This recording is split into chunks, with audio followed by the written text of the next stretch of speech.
Урматтуу Мирлан Сакбекович, урматтуу бүгүн келген коноктор, депутаттар. Мен Акылбек Султановичти көңүлүңүздү буруп коеюн дедим эле.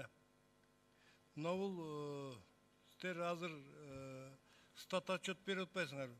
Ошонун бир топтору жалган болуп атат да, туура эмес кетип атат, туура болуп атат. Мына Кытай Республикасынан мындан былтыр мурдагы сурасак, угуп алсаңыз, 2 миллиард долларга товар кирип атыптыр.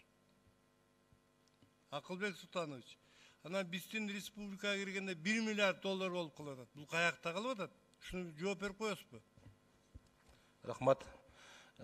Урматтуу депутат, бул жерде эми жалган дегенге кошула албайм. Биз колдон келишинче туура маалымат бергенге аракет кылабыз. Туура деп ойлойм.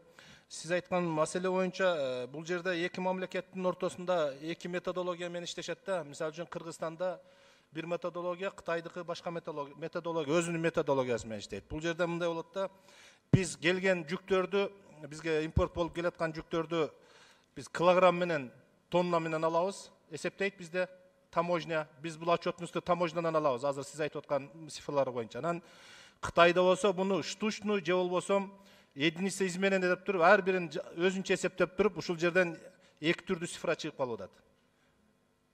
Атак биз үчүнчү мамлекет катары Кытайдан келген жүк товарлардын отчетун биз таможнянын берген данный менен чыгарабыз.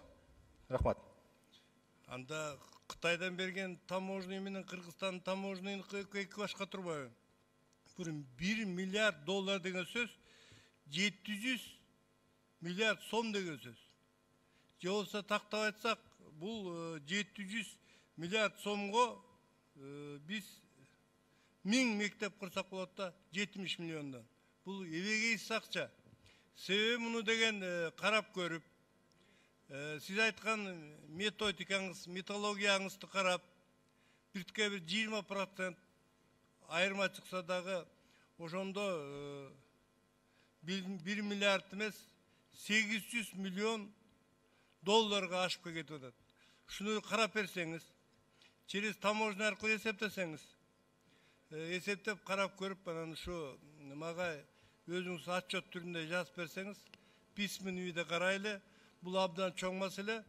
Кыргыз элинин, кыргыз журтчулугунун бүгүнкү күндө таможнядан канча кемчилик кетип атканын ушу жерден көрүнүп турат. Ашылбек Мойдун ушундай жазып алып карап койсоңуз жакшы болот эле. Себеби бул абдан чоң маселе, кыргыз эли кыйналып турганда. Чоң рахмат көңүл бургандарга. Рахмат.